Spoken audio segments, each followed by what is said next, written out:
In today's video, I'll show you on how you can convert your Atome bill to installment.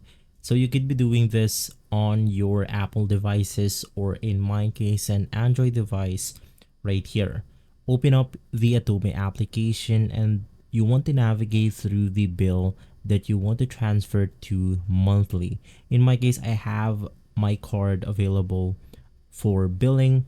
So you want to navigate through your cash or card, and you want to make sure that your bill is ready to be paid.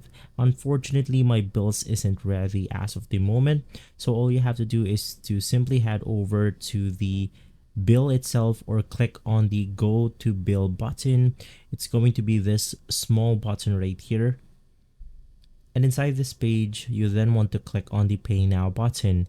Now after clicking on pay now, there will be an option for you to select 1, 3, or 9 months to pay.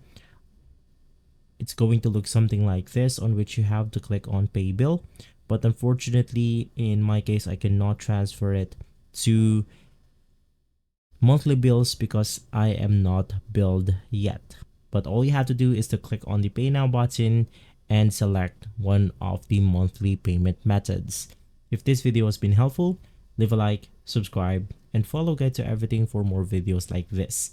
Thanks for watching.